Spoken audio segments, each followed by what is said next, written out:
Welcome to Whiskey Bandit Reviews. I'm Eric. And I'm Josh.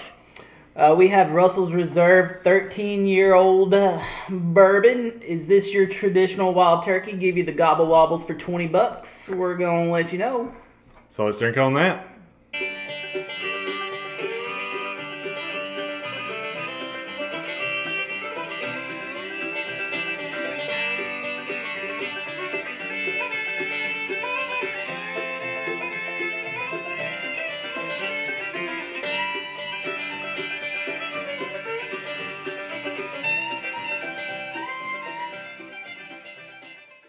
Russell's Reserve from the Wild Turkey Distillery, giving homage to Jimmy Russell, the Russell family, for all the work that they put into Wild Turkey, Jimmy and Eddie Russell. So this one is 13 years old and it is barrel proof. Nice. I really like the sounds of the barrel proof. The other Russell Reserve stuff's been pretty solid in the past. I think maybe I don't always love it as much as everybody else, but I'm definitely excited to get in and try this. 13 years is also pretty impressive age statement on it. Yeah, and I'm pretty fond of Wild Turkey. I think the 101 for $20 is... It's hard to beat. You can't beat that proof and the flavor profile and just kind of how bold it is. I mean, a lot of people think it's some kind of like college trashy drink. Maybe if college trashy people are drinking it, it is. But it's a good bourbon. Yeah, it's pretty solid for, like you said, for the price and everything else. And, you know, maybe if you're going to certain events that don't allow alcohol. They definitely don't find their way into my socks. They don't find their way into my socks either. So, you know. Russell's Reserve Wild Turkey, it's their version of kind of like how Jim Beam does the Knob Creek. Hey, this is our fancier stuff. Yeah. So to try to kind of set aside and make, I guess, kind of like a classier branch of their lineage. So this is batch 3. They're up to batch 5 now. I don't know how I got 3s because I just recently got these. Interesting. But these come out in May of 2022. Just kind of, I wrote some notes down here for the general makeup of it because I guess each one of them's a little different. This one... So the compilation of everything that they bottled comes from 41 barrels of 20-year-old bourbon, 17 barrels of 18-year-old bourbon, and then an unknown amount of barrels that range from 14 to 15 years old. First thing I notice whenever I look on here is the 114.8 proof. That's pretty solid. That's kind of right in the wheelhouse of what I normally like to look for. Definitely gives me a little more excitement about what we're getting ready to try on top of everything else. So, yeah, and all Wild Turkey, rye based. So 75% corn, 13 rye, and the rest malted barley. The other 12%. MSRP is $100. The liquor stores we're seeing at around here have it up to like $300. And that's about secondary price. With that kind of money, needs to bring some kind of kick, especially if the MSRP, if it's all the way up to 100, given that kind of the Knob Creek is around I think the 12-year Knob Creek is anywhere from $60 to $80, so that's kind of the major competitor for this one. That could have been me. Yeah. That could have been me. It does have, it seems to have a pretty short cork in it, honestly, so I think that maybe has a little something to do with it as well. A short fake cork. Or, you know. But they tried. Some would say an adequately sized cork. A very dark amber kind of color. And really, it's leaving some stuff left behind on the Glencairn there, right? Got kind of a pretty solid film all the way around it. Yeah, it's definitely looks like it's going to have a pretty thick mouthfeel on it, just judging from that. Smells like wild turkey. Yeah, fancy wild turkey. You get that same profile that you get with kind of all rye-based bourbons, but as is the case with a lot of wild turkey stuff, it has that kind of darker fruit, maybe even kind of appley smell to it. Yeah, I get that a lot.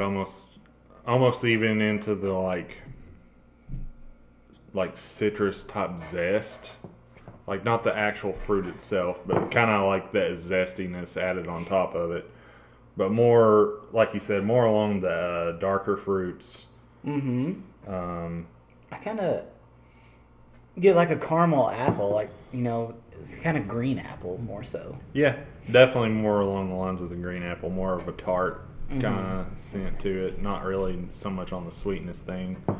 I don't know if it's maybe just me right now or if it's on you as well, but the kind of alcohol seems to be a little aggressive on the nose. I was really honing in on kind of like the musky wood smell. It's definitely musky. Mm-hmm. This has got like Old Barn written all over it. Overall, pretty pleasant. I wish the alcohol on it was a little more tamed down. It doesn't really necessarily take away from it. After it kind of sits there and airs a little bit, it really starts to open up the oakiness of it, which to me smells pretty nice. And like you touched on, going back to it, the muskiness. I think that about covered the nose. I'm ready to get into it. Alrighty.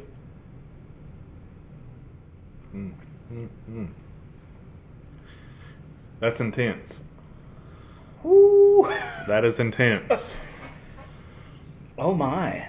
Oh, it's still going. Yeah, that is intense. Woo! 114?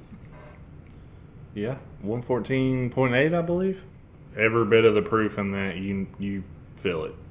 Making me almost feel like I could breathe fire right now. Like, I don't know. That's quite an impressive warmth. Mm-hmm. So after kind of getting that initially through, I'm really diving into. It's similar to the nose. You get that appley, dark fruit, plum kind of taste coming from it. Definitely picking up on a lot of the wood notes there. The oakiness kind of comes through a lot. Ooh-wee. Yeah, that is in your face. If you're smack your mama, yeah. right there. If you don't like an intense bourbon, if you don't like a high proof bourbon, yeah, I'm gonna go ahead and tell you right now, I would have a hard time seeing this be one that you would like, because it really comes out swinging. Yeah, if you have any history with Wild Turkey 101, if you feel that is like a super aggressive taste, this is elevated 10 times from that. It is. And that's a good thing for me. I like it. I do. I like it quite a bit. Flavor profile, like complexity. Yeah. It doesn't really go very many places or anything like that, but it definitely puts you in, kind of a particular wheelhouse, and like I said, it just really comes, packing a punch. Like it's not holding back. So are you getting any kind of flavors or anything besides just the alcohol content? Like you said, you really kind of get the dark fruit and stuff like that coming through. Yeah. The oakiness. I'm getting a lot on the spice end as well. Like peppery type? Yeah, like peppery, rye, spice, kind of, almost kind of like like burnt brown sugar or something like that. I gotcha. Yeah, I'm really trying to get back in here and revisit a little bit, because like I said, it's kind of weird to say this for 114 proof bourbon, but like it just really caught me off guard with like how much it was packing. Like, yeah, I don't know. I think I might like this one more than you. Don't happen very often. Yeah, it seems like you probably do, but yeah. That's not to say that I don't like it. I do. Oh no, I think you like it. I do really like it. I'm really feeling that. Man, that's impressive. It really is impressive. They get every bit of that proof and could fool you into thinking they had even more than that in it. Well, it's no spoiler. It's definitely going to be over that magical number that we have out there of the if you need to go out and seek it or not. Yeah. That's not even like a thought in my mind right now. Yeah, and I've been chasing this one for a while. I didn't want to pay that secondary price, so kind of through just a couple buddies and trading some stuff and things like that. Start getting into trying to figure out what I'm going to score this thing. All right. Well, let's start.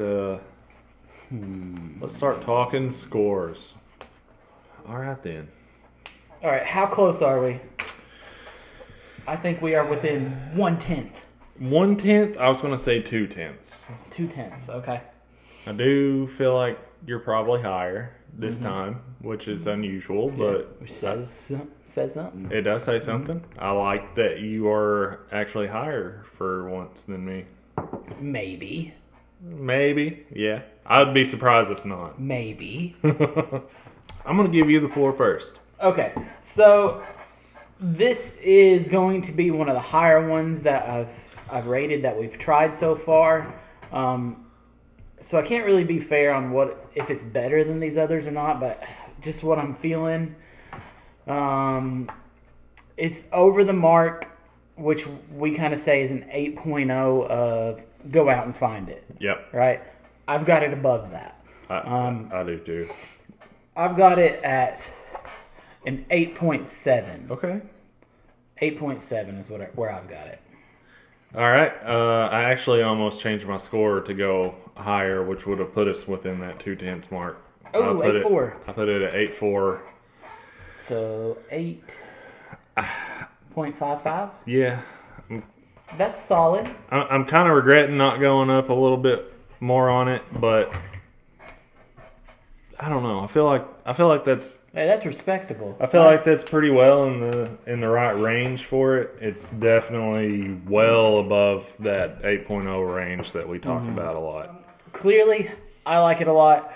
The bourbon itself, absolutely, you got to go out and get it. You have to.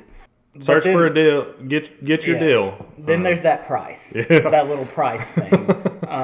Where we like to take the prices of these things way up. So $300, I've been holding off on it because I didn't want to pay that. Probably don't get it if you're not a fan of something intense. If you don't like the high proof. It's aggressive. It is aggressive.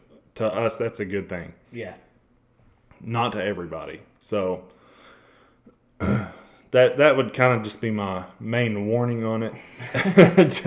Just be prepared because it even caught me off guard. I knew going into it was 115, almost 115 proof, and it still was knocking my socks off. So yeah. So if you've had any batches, if you had this particular batch, are we on? Does it get better than this? And I've got another Russel's Reserve that I even forgot about on standby, a different kind of Russel's Reserve. So if you like this, stay tuned. We'll get another one coming out hopefully here in a few weeks or something like that. That's all I got. That's all I got. All right, thanks guys. Please like it if you watched it to this point, and we'll be back soon. Yep. Cheers. See ya.